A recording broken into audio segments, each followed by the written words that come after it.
Magandang araw po, incubator technician. AJ Lorraine Egg Incubation Services po tayo.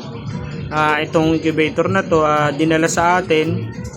Ang problema ay sira na yung turning, sira rin yung pan, then hindi nakikita yung pinaka heat indicator na temperature. Gagamitin na kasi for breeding season. Ngayon, old model kasi to. Ngayon, ginawa na natin ang paraan. Ito na. Okay na yung turning, okay na rin yung pan, okay na rin yung heating. So, ngayon, calibration tayo. Ang tawag niyan is calibration. Dapat tutugma ang temperatura na isinet natin sa 37.8 to 37.2. Tumataas siya ng 38.1. Goods yan.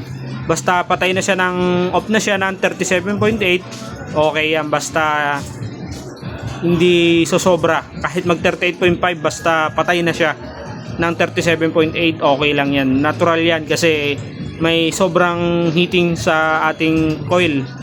Kaya ganun ang nangyayari. Pero hindi makakasama ito sa ating mga itlog at sisiw. So ngayon, ayan na. Goods na rin yung turning niya. At maraming salamat po sa pagtitiwala kay AJ Lorraine Egg Incubation Services.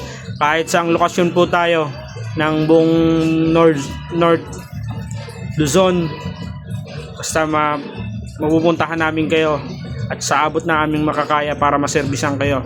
Salamat po sa tiwala at maraming salamat. Merry Christmas po. Thank you.